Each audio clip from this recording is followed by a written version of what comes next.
नमस्कार विद्यार्थी मित्रांनो, स्वानंदी करिअर अकॅडमी यूट्यूब चॅनलवर आपल्या सर्वांचं स्वागत आहे. आज आपण या व्हिडिओमध्ये पहा महा टी पेपर 1 आणि पेपर 2 साठी महत्त्वाचा घटक असणारा म्हणजे मराठी व्याकरण आज आपण या व्हिडिओमध्ये पाहणार आहोत. आणि मित्रांनो, या व्हिडिओमध्ये आज आपण मागील परीक्षेत विचारण्यात आलेले महत्त्वाचे जे काही व्याकरणावरील प्रश्न आहेत हे आपण घेतलेले आहेत. या व्हिडिओमध्ये आपण टोटल 20 प्रश्न संपूर्ण संदर्भ आणि त्याच्या स्पष्टीकरणासह घेतलेले आहेत. त्यामुळे हा व्हिडिओ खूप महत्त्वाचा ठरणार आहे. शेवटपर्यंत व्हिडिओ नक्की पहा. चला तर व्हिडिओला सुरुवात करूया. तर पहा, आपला प्रश्न आहे, मराठी भाषेचा अभिजात दर्जा शोधण्यासाठी शासनाने डॅश यांच्या अध्यक्षतेखाली एक समिती नेमली होती.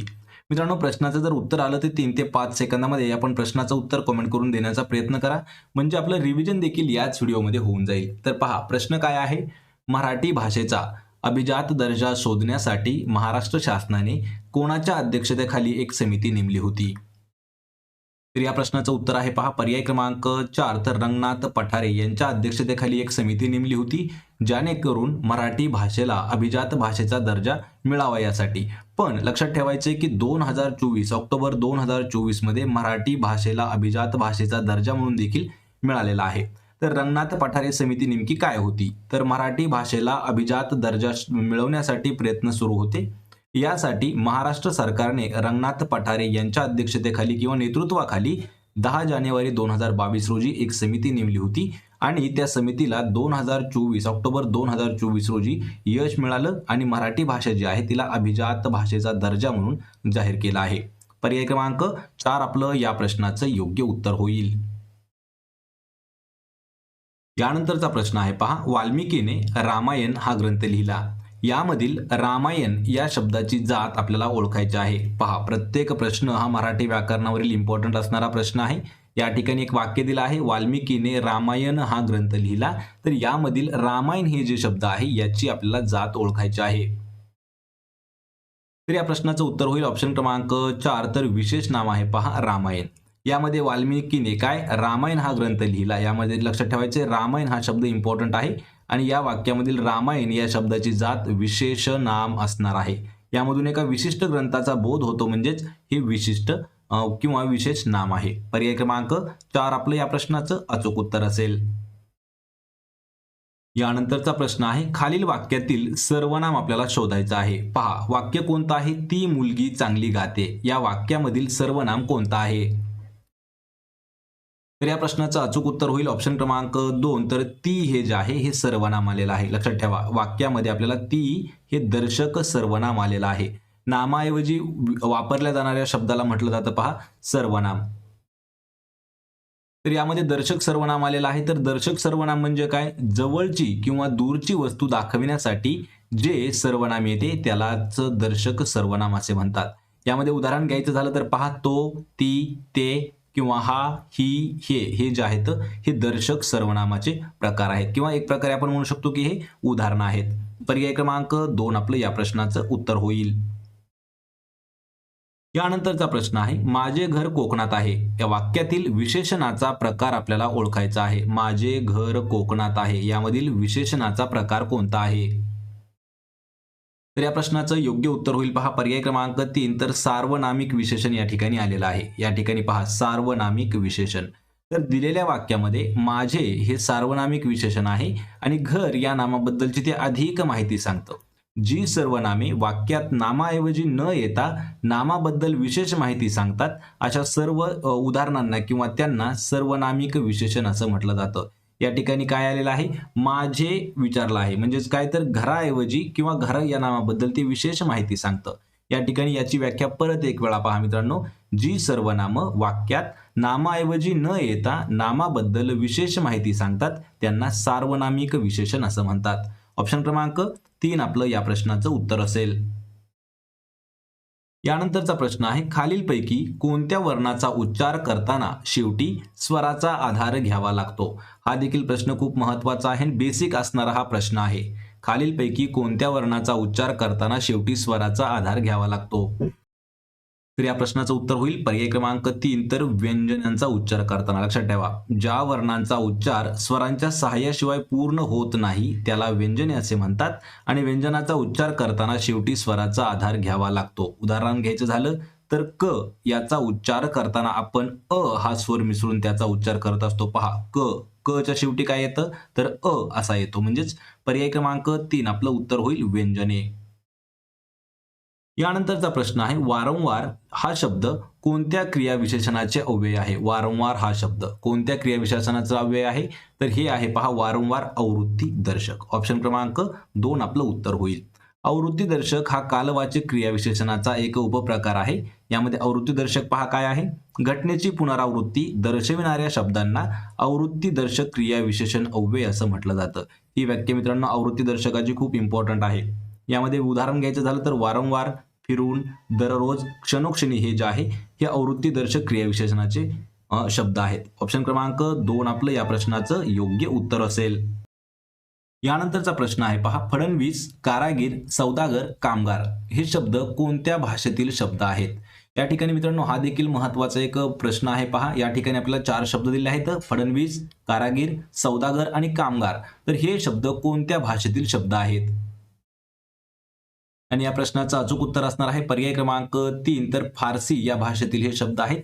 यामध्ये पहा फडणवीस, कारागीर, सौदागर, कामगार, गुन्हेगार, डावपेच, हुशारी, नोकरी हे शब्द सर्व फारसी भाषेतील शब्द असून यांना परकीय किंवा विदेशी शब्द असं म्हणतात. पर्याय क्रमांक 3 आपलं या प्रश्नाचं योग्य उत्तर असेल.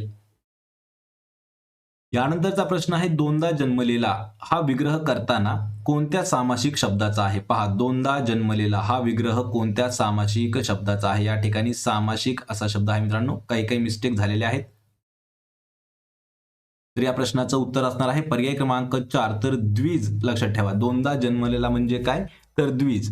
यामध्ये अग्रज एक दिलेला आहे. अग्रज म्हणजे काय तर आधी जन्मलेला. अनुज म्हणजे काय तर मागून जन्मलेला आणि द्विज म्हणजे काय तर दात किंवा दोनदा जन्मलेला. आपण म्हणू शकतो आपले दात जे असतात हे 2 वेळा जन्मतात. म्हणजे एक दुधी दात असतात आणि एक आपले रेग्युलर दात असतात. त्यालाच म्हणू आपण दोनदा जन्मलेला म्हणजेच द्विज. पर्याय 4 आपलं या प्रश्नाचं उत्तर होईल.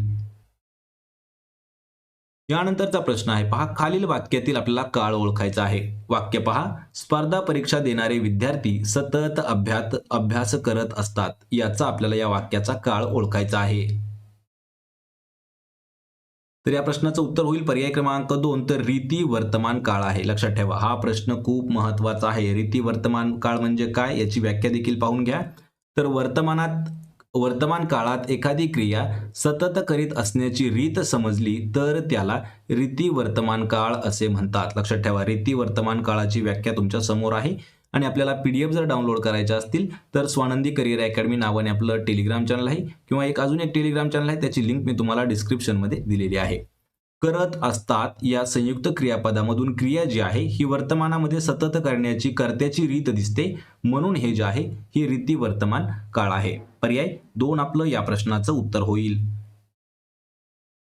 यानंतरचा प्रश्न आहे पहा चाकर या शब्दातील चा या आद्याक्षरांचा उच्चार कोणत्या प्रकारात येतो? पहा चाकर हा जो शब्द आहे यातील चा हे जे आहे या आद्याक्षराचा उच्चार कोणत्या प्रकारात आहे? तर या प्रश्नाचं उत्तर असेल पर्याय क्रमांक 3 तर दंत तालव्यामध्ये येतो. चाकर या शब्दातील चा या शब्दाचा उच्चार जो आहे तो करताना त्याला आ लावून विचार केला जातो म्हणजेच हा दंत तालव्य वर्ण आहे. मुखातील दंत आणि तालू या भागाचा उपयोग केला जातो आणि तेव्हा हा वर्ण तयार होत असतो. ऑप्शन क्रमांक 3 आपलं या प्रश्नाचं उत्तर होईल. यानंतरचा प्रश्न आहे झाले बहु होतील बहु आहेतही बहु परंतु यासम हा अलंकार प्रकार आपल्याला ओळखायचा आहे. तर या प्रश्नाचं योग्य उत्तर असणार आहे पर्याय क्रमांक 3 तर अनन्वय अलंकार आहे. लक्षात ठेवा मित्रांनो अनन्वय अलंकार म्हणजे काय तर ज्यावेळी उपमेयाची तुलना दुसऱ्या कशाशीही होऊ शकत नाही म्हणून ती उपमेयाबरोबरच केली जाते तेव्हा अनन्वय अलंकार होत असतो. या ठिकाणी आपल्याला अनन्वय अलंकाराची व्याख्या ही दिलेली आहे आणि यावरून आपल्याला अजून काही उदाहरणं पाहता येतात. त्यामुळे ही व्याख्या पाठ करणं मित्रांनो गरजेचं आहे. पर्याय क्रमांक 3 आपलं या प्रश्नाचं उत्तर असेल. यानंतरचा प्रश्न आहे निरपेक्ष या शब्दाचा समानार्थी शब्द कोणता आहे? निरपेक्ष या शब्दाला समान अर्थाचा असणारा शब्द. मित्रांनो प्रत्येक परीक्षेमध्ये आपल्याला पहा समानार्थी विरुद्धार्थी हे जो घटक आहे हा खूप वेळा विचारण्यात आलेला आहे. त्यामुळे आपण 200 समानार्थी आणि 200 विरुद्धार्थी असे शब्द घेतलेले आहेत. त्या दोघांच्याही लिंक्स मी तुम्हाला डिस्क्रिप्शन मध्ये देत आहे. त्या ठिकाणी आपल्याला ते व्हिडिओज मिळून जातील आणि त्यांचे PDF देखील उपलब्ध करून दिलेले आहेत. तर निरपेक्ष या शब्दाचा समान अर्थाचा शब्द आहे पहा निस्पृह. पर्याय क्रमांक 4 आपलं या प्रश्नाचं उत्तर असेल. यामध्ये पहा निरपेक्ष म्हणजे निरीच्छ, निस्वार्थी आणि निर्भिलाषी आणि अभिलाषीचा समानार्थी पहा इच्छा असणारा किंवा स्वार्थी. पर्याय 4 आपलं उत्तर होईल. यानंतरचा प्रश्न आहे लोकांनी आपणहून श्रमदान केले. या वाक्यातील आपण या सर्वनामाचा प्रकार आपल्याला ओळखायचा आहे. वाक्य परत एक वेळा पहा. लोकांनी आपण होऊन श्रमदान केले. या वाक्यातील आपण हा जो शब्द आहे या शब्दाच्या सर्वनामाचा प्रकार कोणता आहे हे आपल्याला सांगायचं आहे. तर मित्रांनो हा प्रश्न आपल्याला TET मध्ये सुद्धा विचारला होता. हा प्रश्न आपल्याला पोलीस भरतीमध्ये सुद्धा विचारण्यात आलेला आहे. तर या प्रश्नाचं उत्तर होईल पर्याय क्रमांक 2 तर आत्मवाचक सर्वनाम आहे. यामध्ये पहा दिलेलं जे वाक्य आहे यामध्ये आपण या आत्मवाचक सर्वनाम किंवा स्वतःवाचक आहे आणि तो म्हणजे हे जे वाक्य आहे या वाक्यामध्ये स्वतः या अर्थाने ते वापरलेले आहे. त्या ठिकाणी आत्मवाचक सर्वनामाची व्याख्या पहा.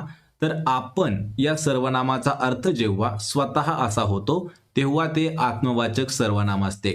यालाच स्वतःवाचक सर्वनाम असं देखील म्हटलं जातं. पर्याय क्रमांक 2 आपलं या प्रश्नाचं उत्तर असेल. यानंतरचा प्रश्न आहे सारे भारतीय माझे बांधव आहेत. हा किंवा हे वाक्य कोणत्या प्रकारचं आहे? पहा वाक्याचा प्रकार आपल्याला ओळखायचा आहे मित्रांनो. हा प्रश्न खूप वेळा विचारण्यात आलेला आहे. तर या प्रश्नाचं योग्य उत्तर असेल पहा पर्याय क्रमांक 4 तर हे एक विधानार्थी वाक्य आहे. कोणतं? सारे भारतीय माझे बांधव आहेत. विधानार्थी वाक्य म्हणजे काय? तर ज्या वाक्यामध्ये केवळ विधान केलेले आहे त्यास विधानार्थी वाक्य असं म्हटलं जातं. यामध्ये फक्त सारे भारतीय माझे बांधव आहेत यामध्ये फक्त आणि फक्त विधान केलेलं आहे म्हणजेच हे विधानार्थी वाक्य आहे. अशा वाक्याची सुरुवात कर्त्याने होते आणि शेवटी पूर्णविराम असतो. कोणतीही माहिती सांगणारे वाक्य हे विधानार्थी वाक्य असतं. पर्याय क्रमांक 4 आपलं या प्रश्नाचं उत्तर होईल. यानंतरचा प्रश्न आहे पहा वाऱ्याहून चंचल मन असते. अधोरेखित शब्दाची आपल्याला विभक्ती ओळखायची आहे. या ठिकाणी वाऱ्याहून हा जो शब्द आहे हा अधोरेखित केलेला आहे आणि या शब्दाची आपल्याला विभक्ती सांगायची आहे. तर या प्रश्नाचं योग्य उत्तर असणार आहे पर्याय क्रमांक 3 तर पंचमी विभक्ती आहे. यामध्ये सर्वात पहिल्यांदा विभक्ती म्हणजे काय? तर नामे व सर्वनामे यांचे वाक्यातील क्रियापदाशी किंवा इतर शब्दाशी येणारे जे संबंध ज्या विकाराने दाखवले जातात त्या विकारांना विभक्ती असे म्हणतात. आणि दिलेल्या वाक्यामध्ये वाऱ्याहून या शब्दाला पंचमी विभक्तीचा हून हा प्रत्यय लागलेला आहे. पहा वाऱ्याहून हून आहे ऊन आणि हून हे जे आहेत हे पंचमीचे प्रत्यय आहेत. पंचमीचे प्रत्यय पहा ऊन आणि हून आहेत. पर्याय क्रमांक 3 आपलं या प्रश्नाचं योग्य उत्तर असेल. यानंतरचा प्रश्न आहे the grammar of Maratha language या मराठी व्याकरणावरील प्रमुख ग्रंथाचे लेखक खालीलपैकी कोण आहेत? मित्रांनो या प्रश्नावरती आपल्याला जवळपास 8-9 वेळा हा प्रश्न विचारण्यात आलेला आहे. पहा the grammar of Maratha language या मराठी व्याकरणावरील प्रमुख ग्रंथाचे लेखक कोण आहेत? या प्रश्नाचं उत्तर होईल पर्याय क्रमांक 1 तर विल्यम कॅरी हे जे आहेत हे the grammar of Maratha language या मराठी व्याकरणावरील जो एक प्रमुख ग्रंथ आहे त्याचे लेखक आहेत विल्यम केरी. पहा William Carey the grammar of Maratha language. Dadoba Pandurang Tarkhadkar हे मराठी भाषेचे व्याकरण किंवा त्यांनी लिहिलेलं आहे. कृष्णशास्त्री चिपळूणकर मराठी व्याकरणावर निबंध. मोरो केशव दामले शास्त्रीय मराठी व्याकरण आणि गंगाधर शास्त्री फडके यांनी महाराष्ट्र भाषेचे व्याकरण. पर्याय क्रमांक 1 आपलं या प्रश्नाचं उत्तर असेल. यानंतरचा प्रश्न आहे नाचता येईना डॅश वाकडे ही म्हण पूर्ण करण्यासाठी योग्य पर्याय निवडून रिकामी जागा आपल्याला भरायची आहे. नाचता येईना डॅश वाकडे तर आपण बोलता बोलता म्हणतो पहा नाचता येईना अंगण वाकडे. पर्याय क्रमांक 2 आपलं या प्रश्नाचं योग्य उत्तर असेल. पहा नाचता येईना अंगण वाकडे याचा अर्थ काय? तर एखादे चांगले काम करताना आल्यास काहीतरी त्यामध्ये खोड काढणे म्हणजेच नाचता येईना अंगण वाकडे. पर्याय 2 आपलं उत्तर होईल. यानंतरचा प्रश्न आहे नीतिमान या शब्दाचा विरुद्धार्थी शब्द कोणता आहे? पहा नीतिमान शब्दाचा विरुद्ध असणारा शब्द. याचं उत्तर होईल पर्याय क्रमांक 3 तर दुराचारी याला विरुद्धार्थी शब्द कोणता आहे? नीतिमान. यामध्ये अविचारला विरुद्धार्थी आहे विचार आणि सदाचारला दुराचार म्हणजेच नीतिमानला दुराचारी. पर्याय क्रमांक 3 आपलं या प्रश्नाचं अचूक उत्तर होईल. यानंतरचा प्रश्न आहे पहा, महात्मा गांधी सत्याग्रह करू लागले या वाक्यातील विधेय ओळखायचं आहे. महात्मा गांधी सत्याग्रह करू लागले या वाक्यामधील विधेय कोणतं आहे? त्याचं उत्तर आहे पर्याय क्रमांक 2 तर करू लागले हे जे आहे हे विधेय आहे. विधेय म्हणजेच काय आपण क्रियापद म्हणू शकतो. तर करू लागले हे संयुक्त क्रियापद आहे आणि यामधील उद्देश कोणता आहे तर महात्मा गांधी हे उद्देश आहे. पर्याय 2 आपलं या प्रश्नाचं उत्तर होईल. यानंतरचा प्रश्न आहे गणेश हा शब्द कोणत्या संधीचे उदाहरण आहे? पहा, गणेश शब्द कोणत्या संधीचं उदाहरण आहे? तर मित्रांनो महत्वाचा हा प्रश्न आहे आणि गणेश हे जे आहे तर हे स्वर संधीचा एक प्रकार आहे. पर्याय क्रमांक 1 आपलं या प्रश्नाचं योग्य उत्तर होईल स्वर संधी. यामध्ये गणेश हा स्वरसंधी मधील गुणादेश व स्वर संधीचा प्रकार आहे. गण अधिकीश अ अधिकी म्हणजे ए म्हणजेच गणेश. पर्याय 1 आपलं उत्तर होईल. तर मित्रांनो हे होते महत्त्वाचे 20 प्रश्न जे आपण संदर्भ आणि त्याच्या स्पष्टीकरणासह पाहिलेले आहेत. हे सर्वचे सर्व प्रश्न आपण रिव्हिजन म्हणून घेतलेले हे प्रश्न आहेत. या व्हिडिओची जर PDF मिळवायची असेल तर डिस्क्रिप्शनमध्ये लिंक दिलेली आहे. आपल्या टेलिग्राम चॅनलला जाऊन जॉईन करा. त्या ठिकाणी प्रत्येक व्हिडिओची PDF आपण त्या ठिकाणी पोस्ट करत असतो. मित्रांनो व्हिडिओ जर आवडला तर व्हिडिओला आपल्या लाईक करा, मित्रांमध्ये व्हिडिओ शेअर करा आणि आपल्या स्वानंदी करिअर अकॅडमी YouTube चॅनलला सबस्क्राईब करून ठेवा. डेली आपल्याला अशाच पद्धतीचे व्हिडिओज मिळत राहतील. आपण भेटूया पुढच्या एका अशाच नवीन व्हिडिओमध्ये. तोपर्यंत जय हिंद, जय महाराष्ट्र.